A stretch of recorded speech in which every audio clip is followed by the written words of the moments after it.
And I'm going to start by asking you a question. Who knows about DSC to start with? Good, good, good, good. Okay, who doesn't know what a DSC resource is?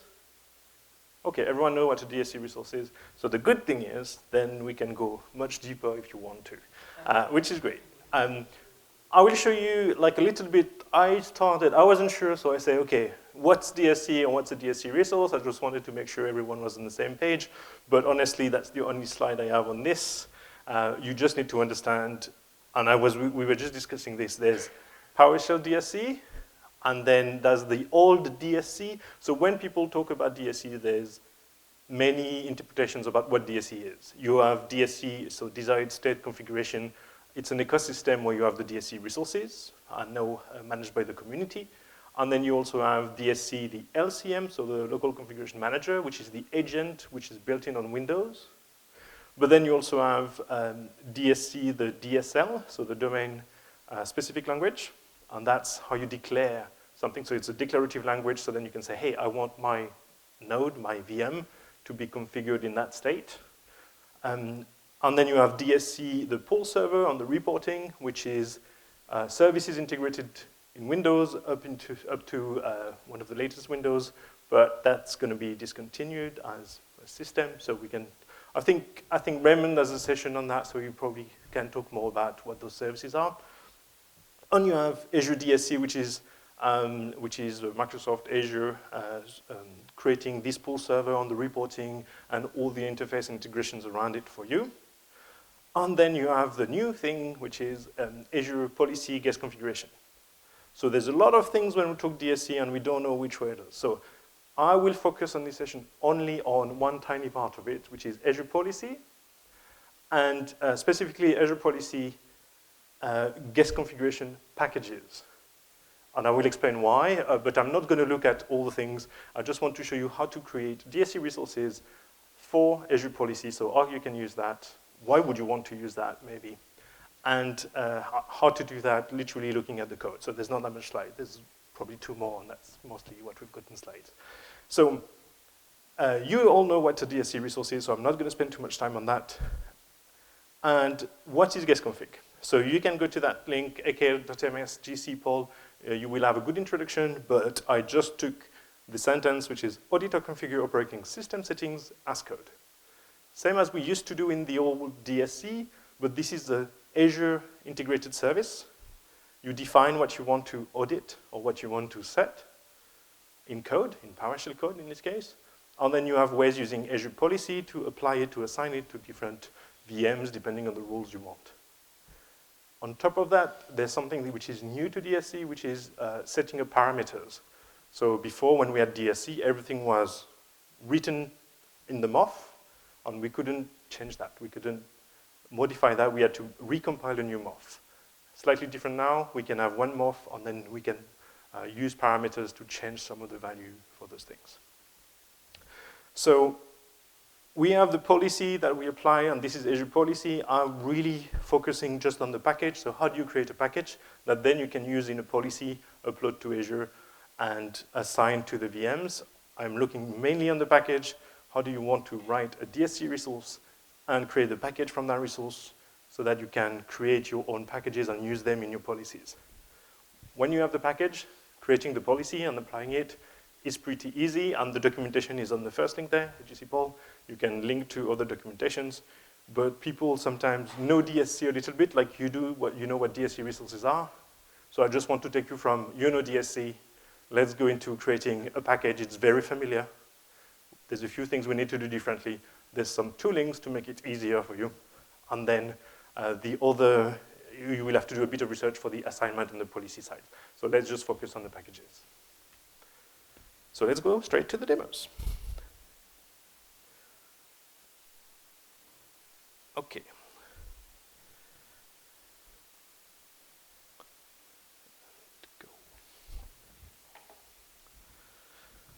So I will go,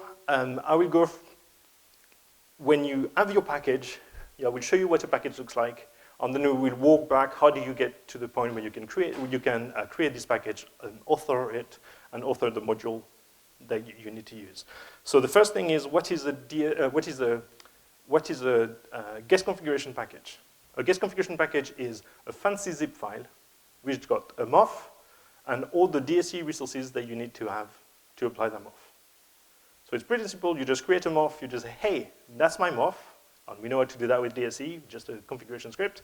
And I want to build that MOF. From that MOF, I want to build a package. So it's going to say, okay, which resource do you have declared? Which module do you have declared? And then you will just pack everything into a fancy zip file, and there's a command for that to do that does that for you. So I'm just going to show you very quickly. I just have tasks for my module. If I can type. GC Paul. So I'm just building a lot of things, and obviously I have an error. Oh yeah, I know why. Okay, let me just demo codes always. Has to. Okay, I want to do that. Let me just do this. Probably should have done that. Okay. Let's do build first. It's a little bit big for me to see. Oh, come on. It's good there's error so then we can troubleshoot. Right? Come on. Hey, that's probably why. There we go. So the first thing you can notice is, did I open a new one? Yes. Why do you do that to me? Why? Yeah, no, I don't want Windows PowerShell. Is it? Yeah, thank you. All right, better. Still not really up to date. I probably should have done that. But anyway, let's do this. And then I want to start by building my module. Doop, doop, doop. Probably better. All right. So what I'm doing this, I'm just building my module. And this is my module created there, and you can see that's my module which has my PSM1. And in my PSM1, come on. In my PSM1, I'll do this. In my PSM1, I have just different functions and DSC resource class. I will go into the details there before. And then what I've created is, I also have, if I compile my GC poll, that should work this time. Come on. I'm not used to that resolution. And then build that PS1, and then I will just the task that wasn't working earlier. There we go. So what I'm doing here with GC poll, I'm just saying, hey, I want my policy packages to be built. Everything is automated in my pipeline. And it creates the MOF that I want to use, and then it will create the package as well, which is my fancy zip file here. So if we open in File Explorer, it's probably not going to be very big, but basically you have, I don't know if you can see that, you have the modules here, and you have a MOF, and then some metadata used by the guest configuration agent. But there's nothing fancy about it. There's just the module I need, which is the one I just built, and there's the MOF. So if you think about guest configuration, and you're already familiar with DSC, you can see that the package is what you need. The rest is some JSON definition, which is generated for you. You put that into Azure, you have your parameters, and then you can use that straight away. So all the knowledge you had with DSC is transferable with guest configuration. And all of this is automated for you. So the pipeline I'm using here, you can see like it does a lot of things, and I'm not going to go into the details, but all of those tasks are available to anyone to use. It's based on Sampler, which is what the DSC community is using. And Raymond is doing a talk, I think, on Thursday morning to go about just all the pipelines on the tools. And then if you want to do DSC resources, you can use that. That's what we use across 50-something DSC resource modules. And if you want to compile your MOF and create your packages, it's already all available here. So everything I'm doing here, you can do exactly the same. You just define the task you want to run, and then you just run them.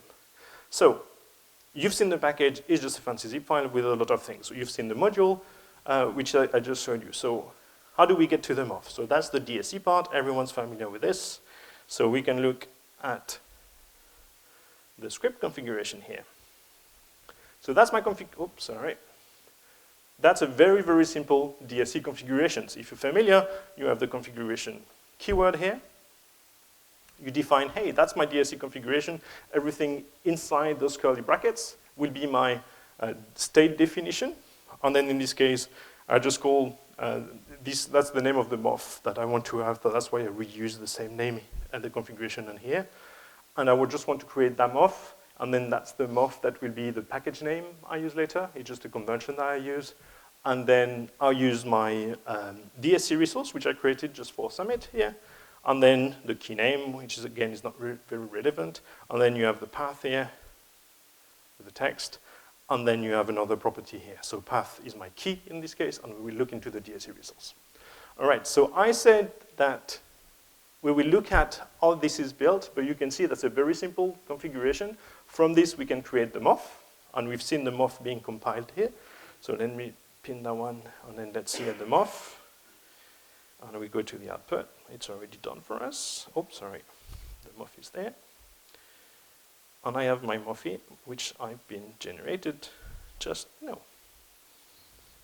So that's the MOF generated. You can see the instance of PSHSummit. And you have the usual properties plus the path and the content. All right. So that's the MOF that's been created from that configuration. But then let's look at the resources. So something you need to know when you talk about DSC, so DSC in PowerShell Core, or PowerShell 7, sorry, I shouldn't use Core anymore, old world. So PowerShell in PowerShell 7, you need to make sure that you, especially the new version, you are using class-based resource. The old MOF-based resource is not supported and it's not going anywhere. MOF-based resource existed because when DSC was released with Windows 2012 R2, that was a good way to just say, you know, SIM and WMI existed at that time, and it was quicker to ship it that way. And then we've been stuck with this on the MOF format. Definitely, it's not going anywhere anymore. They tried to remove the management interface completely from PowerShell. So that's not a way forward. Class-based resource, it's much nicer, the contract is much better, and it's actually much easier to write. So let's first look at the module that we're using for this. So let's go into the module. So who's familiar with Module Builder? So Module Builder is a module written by Gael Bennett, and that allows you to have different files that will be, you can edit independently. You have one function per file, and then you assemble them into one PSM1, and that's what I'm using here. So in my sources, I have my classes file, on each class as one file. So I have my DSC resource file here. I have another one reason I'm going to get into in a second. And then I also have functions. And in this case, I only have 3 public functions. So when you see this, that's the way I edit those and I store them. Module Builder, which is used in the pipeline, will automatically take all of those files and then merge them together in one PSM1, make sure the PSD one is updated as well. So it does everything for me. And then I have one PSM file, which is much easier to manage because we have separated files. But at the same time, it's easy, it's quicker to load, and it's in one file. So that's the source.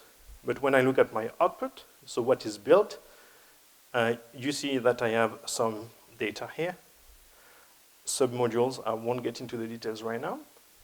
But then I have my PSD one, which is here, and I will remove this. So then you can see you have different things. So the class is there, so you can see expanded. And then you have the reason I show you the file for, and then the get PSHSummit DSC, set, and obviously the test for this example. So everyone's familiar with DSC resources. There's another talk by James Ruskin about idempotency. So the idea of DSC is just being able to get a resource, test the resource, and set the resource. But that means you always get to the same point. Yeah, you have a question?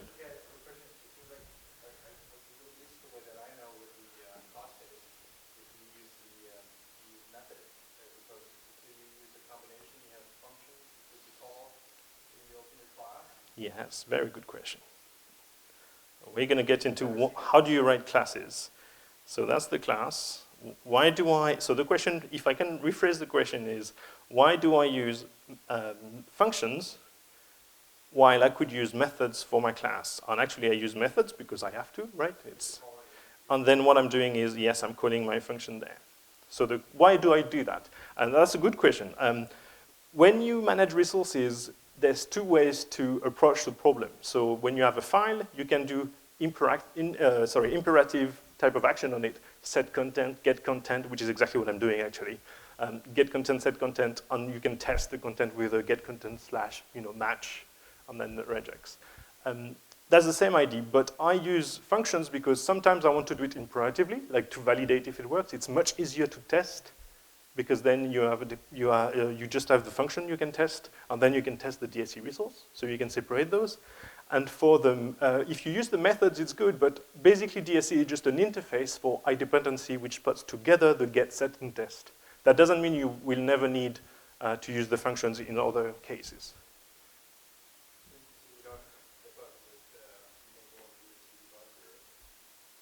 Very rarely. I very rarely debug because I go step by step, and I will show you I can debug, well, I can troubleshoot just the function. If the function works, then I will try within the class.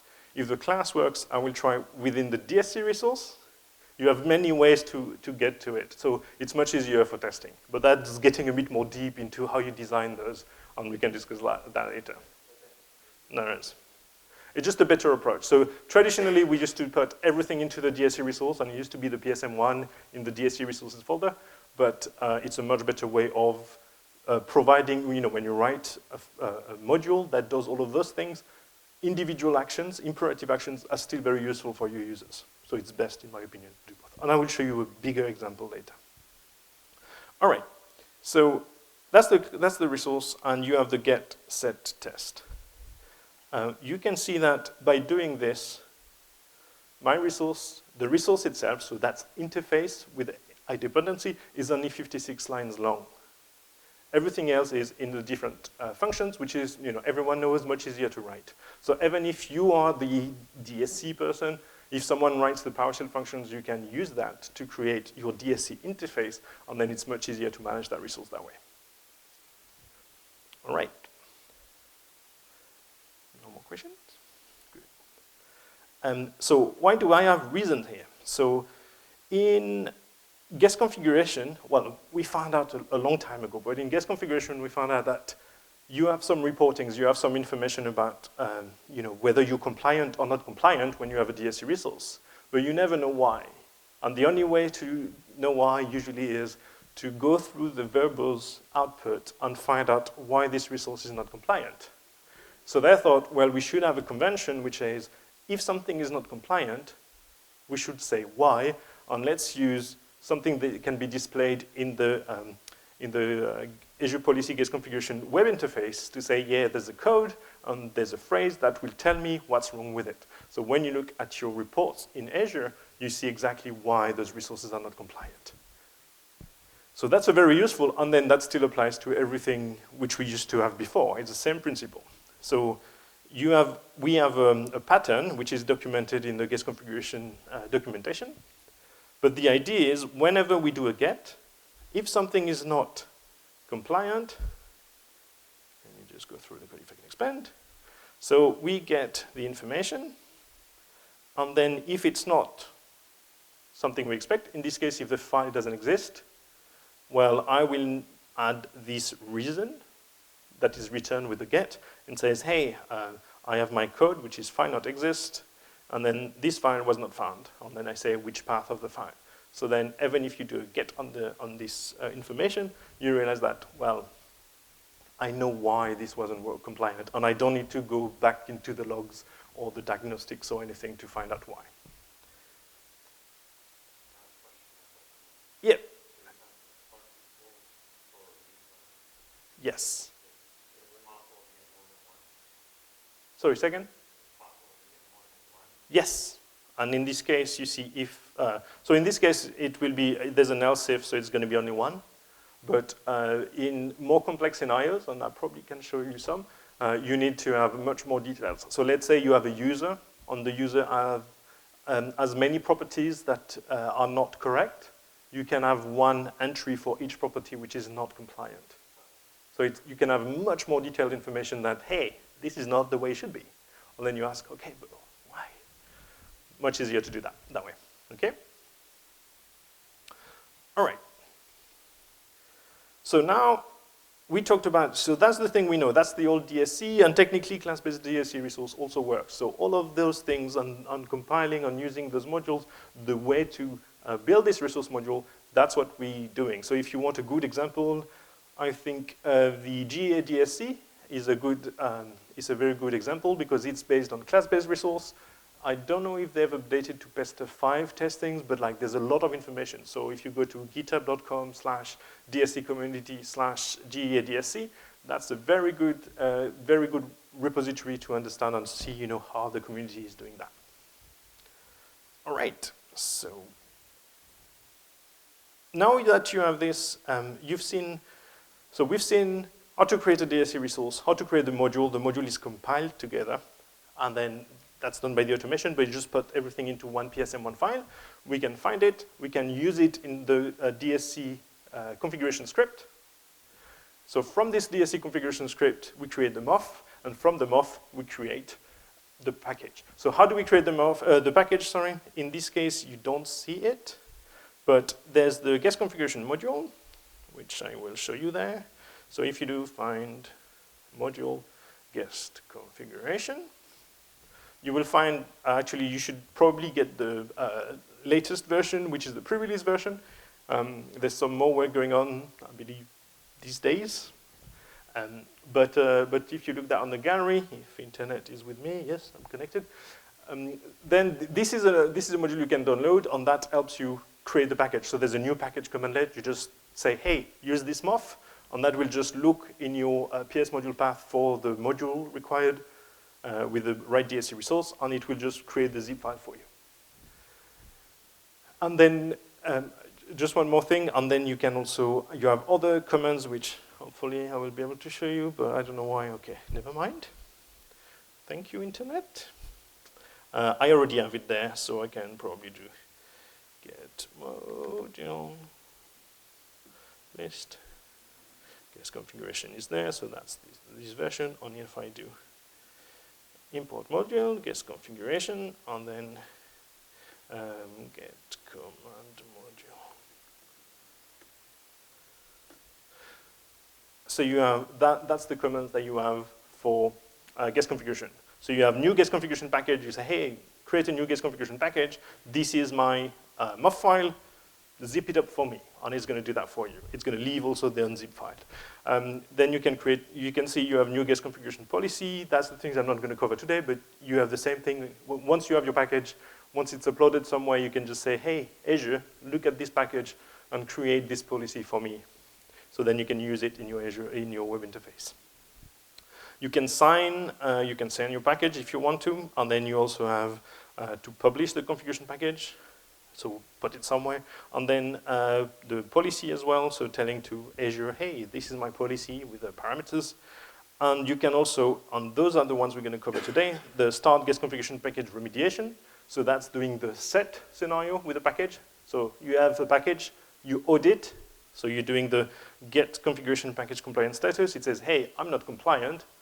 If the package is enabled for remediation, that means doing the set, like you do in DSC, you change something, you just say, hey, remediate that for me, and it will just make it so, which is the beauty of DSC that we all know of.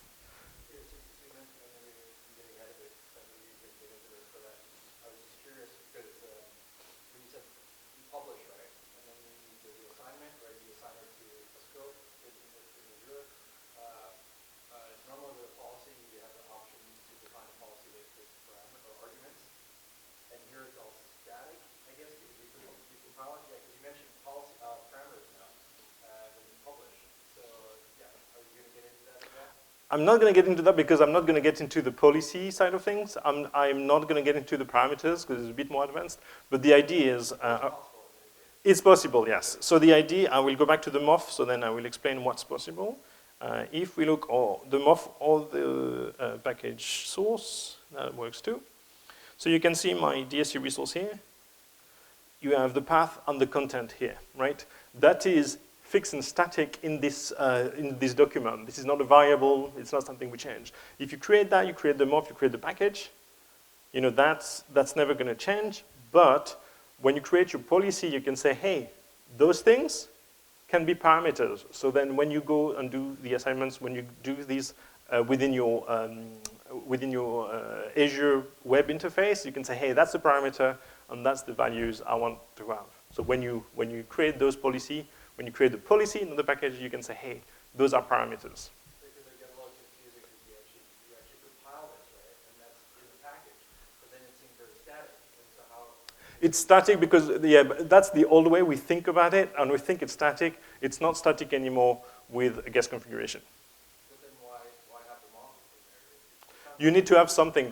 You need to have something. That's why you need to have something, the value, so then you can reference the value to change it. Okay, that's why. My question, because it seemed like the static confusing is actually compiled again. Yeah, so remember that while we have this, a lot of the things that we've seen, the compilation process and everything is backward compatible with what we use with DSC v5 or in PowerShell 5.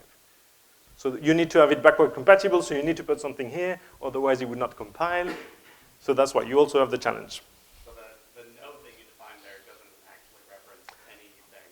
No, yeah, the node is definitely not used. In this case, it's just to get the morph name the way I want. So then I use that morph for the name of the package, so then it's easier for me to just reference that.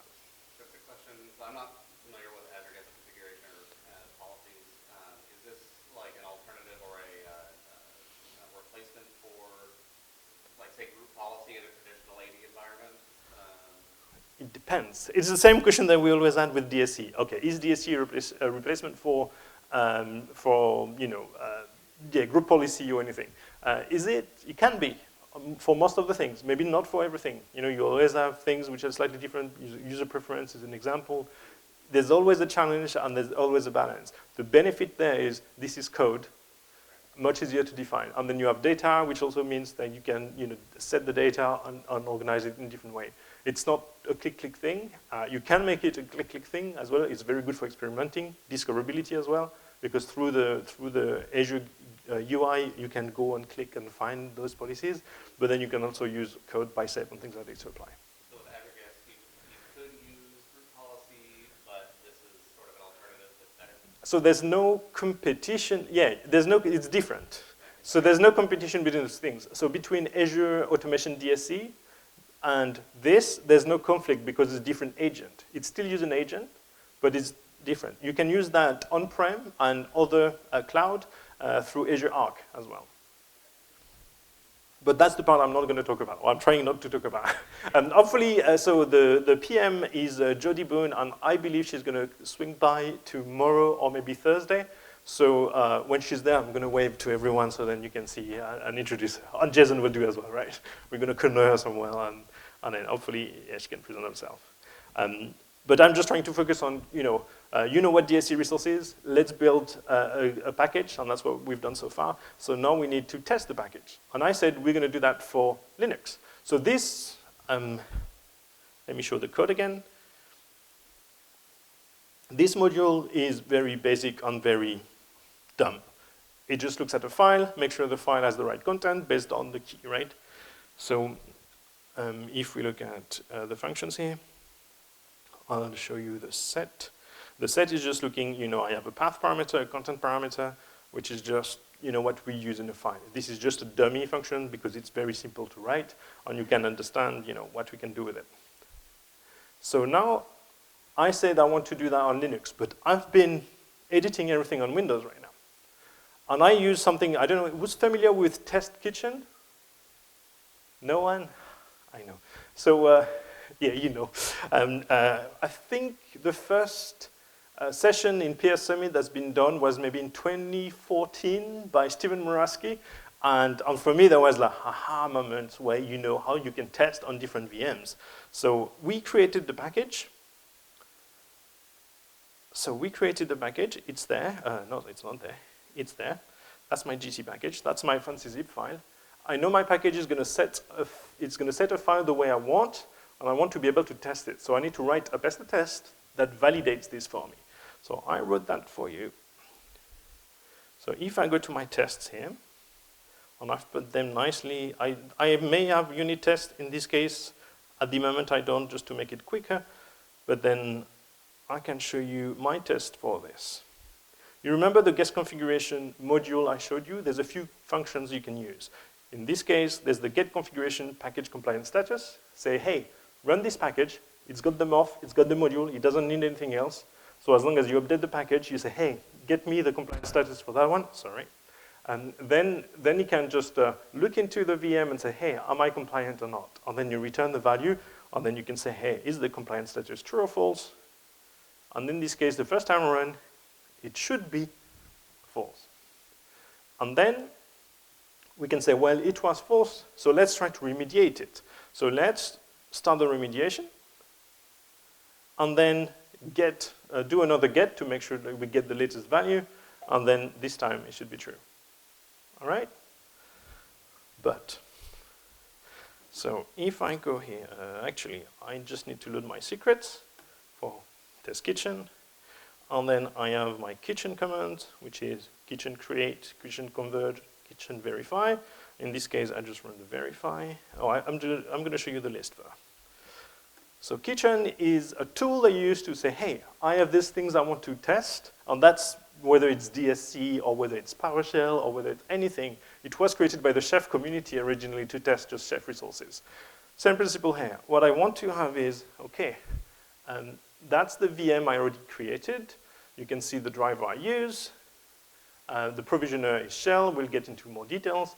And then you see the verifier is pester. So basically it says, hey, take those tests, push them into a new VM created on this driver. In this case, it's Azure RM, so it's going to be on Azure.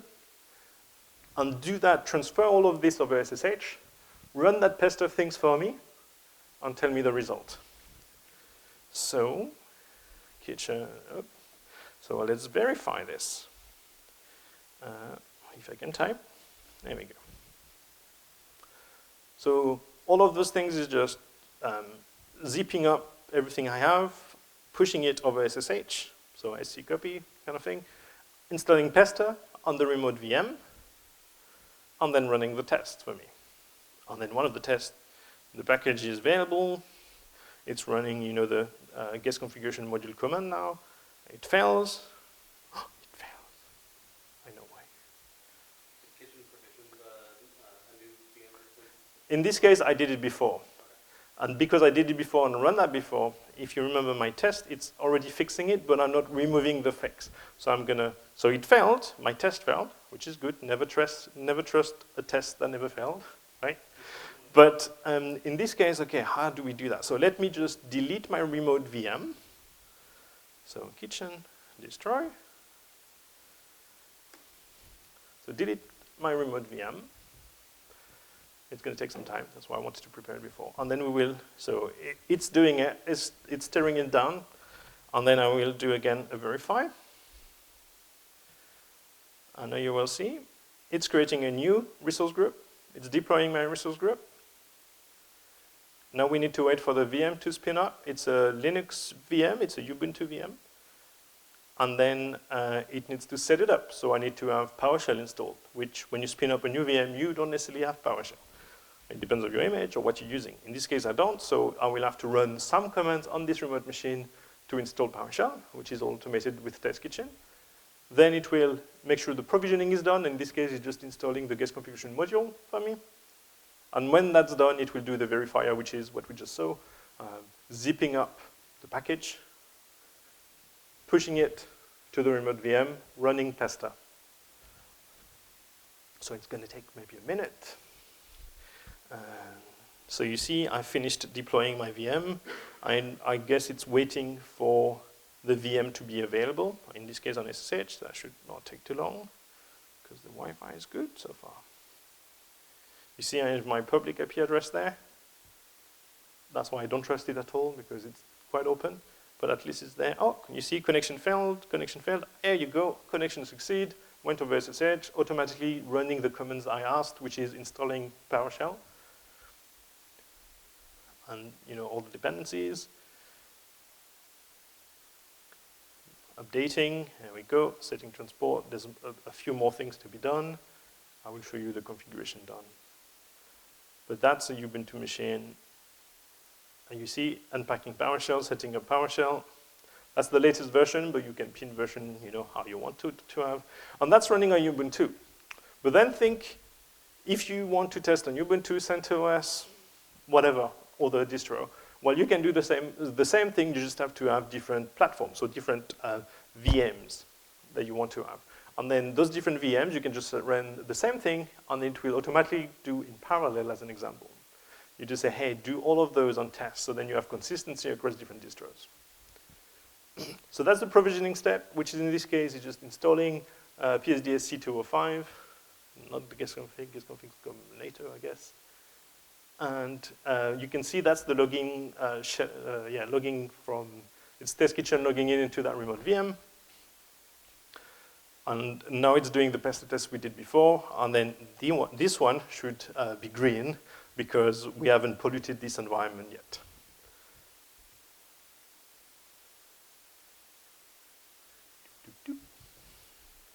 I haven't touched the keyboard since we started that. So it takes a little bit of time because you need the time for speed up the VM, do those things. And there we go.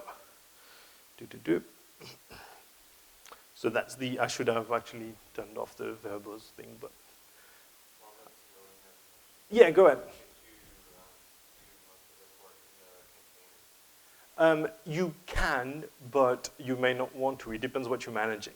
So technically you can, it depends on the provider you're using. So Azure RM is not really helpful for containers, but you have other providers which are specifically for containers. The reason I say it's not always useful is because containers are very specific, so you may not have some services or some configurations. If I want to create DSC resource that manages VMs, I'd rather have a real VM, because then I can really control the end-to-end process. And I'm not going to be, oh, it's different because it's a container type of things, system D configuration or something like this, which may not be relevant in the container.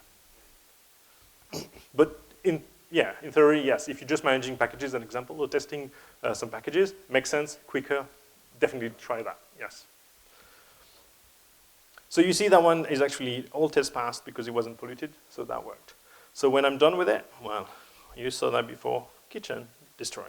But what we can do as well is, oops, just for fun, when you troubleshoot, that's very useful. You just log into that VM, you look at the password, so I will show you my kitchen configuration and why my password is there like this. So I will do it nicely. Technically it's there. If I can find it. So you see my password is here. I'll copy that. Yes. And then copy that here, and then enter. And you see I'm logged in here, so sorry for that. And then you can do, sorry, not kitchen. I'm already on the VM, right? So I just do sudo pwsh tala. I'm on my Linux VM, and I'm on my PowerShell session now. So I can do troubleshootings, and I can find my stuff is in, I can't remember, temp, kitchen, and then I have my provisioning script that we showed before, and then you have, I forgot where the other one is, but when you do troubleshooting, it's useful to have access to the modules that have been copied over on the packages, so then you can do the test. I forgot where it is. Temp, and I think it's, I'll get back to it. Not really important for this demo, but then you have access to the things, so then you can run the commands, and this is where it's important to have imperative commands. Much easier to run the command and check what's happening when you do this. All right, so far so good. Any question? Does that make sense? Okay, so that's pretty simple because that's a very, very simple module package and everything's integrated. Let's maybe look at very quickly the different, so when I build my module, you see I did build.ps1, which is my entry point, and then I have different tasks. So let's look at what type of tasks I have, but we're not going to spend too much time because that's exactly what Raymond will cover in his session about sampler. So basically, we have a configuration file, which is the build YAML, and then we say, hey, we have different workflow. One is just build, which is also So when it's built, what it does is just clean my local environment, build my using module builder, and then build nested modules if any. I won't go into the details, but then what we've done is also GC poll, which is similar things, but also build guest configuration packages. And then we also have a clean unzip GC packages. It's just a quick one that we created there, just to remove a directory to avoid pollution in your environment. There's a lot of things going on in the build automation, but you can reuse it the same way. So you just have, you do sampler. Sampler is using a plaster. So if you're familiar with templating, you just say, hey, I want a new template. It brings up your template. You have some configuration change to do.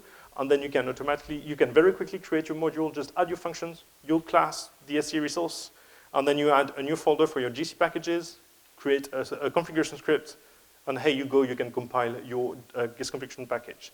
Now let's look at, when you've done this, let's look at kitchen. I said, kitchen is there, great, but where does it got all of this information? Well, this is the file that you need to have. Kitchen is a Ruby-based application. They use gems, so some libraries. So basically, you install Ruby on your machine. You do gem install, so installing the libraries. There's 3 libraries to get: kitchen, test kitchen, kitchen tester, and kitchen Azure RM, which is the driver. And that's all you have to do. Then you can run those things. That's the definition of my platform. I say, hey, I want to have this Ubuntu. I have my image URN, canonical Ubuntu server. That's the definition in Azure to say, hey, that's the image I want to use. And then I want, when it's created, so when you've already created the VM, so when it's pinned up the VM on Azure, you say, hey, I want to run those commands on the machine. And that just literally a copy-paste from the PowerShell documentation that says, hey, that's how you install PowerShell on those VMs. Then you can have more complex things. You can have very powerful and very complex module. So let's look at something I'm working on. And then I won't have much time on it, but it's much more complex. So, and that's going to be open source very soon, as soon as I have time. And it's going to be under the Azure, so I work for the Microsoft team and the guest configuration team, and I'm creating this content, which is managing Linux with DSC, especially with guest configuration, using DSC resource for not anything, but a lot of basic things on Linux.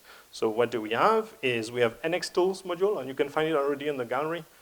There's a new versions coming up pretty soon, and it will be open source as well on the github.com/azure/NX tools. You will see it soon. And you have different packages already available. Installed application Linux, Linux root must exclude, password policy, and some other things. And what's important is to look at the source. There's a lot of things going on there. Let me just check that. A lot of things going on, and you have different classes, and then you can go very deep into the different classes you have. You can use nesting, and then you can be very, very complex, but very interesting because you can define a lot of things. So you can have NX package. So when you want to, whether you use apt-get or whether you use yum, you can have just a simple interface using the NX package resource. So then you can make sure you install a given name, like a package on any type of distro. And then you can use test kitchen, as I showed you, with more type of VMs. So where's my kitchen file? Here we are. And you have same driver provisioner verifier, but then you can have many more platforms and suites. So you can see I have Ubuntu, CentOS, and Debian. And they have slightly different configuration. Like this one needs some fancy password because of sudo, and there's no sudo files configured when you spin up the new VM. So you have to do this gymnastic. But as soon as this is available, then you can just copy paste, and then you have a template you can use very quickly. Does that make sense? Hopefully there was not too much. But if you have any questions, feel free to grab me. I'm here all week. And thank you very much for coming. Any questions? No?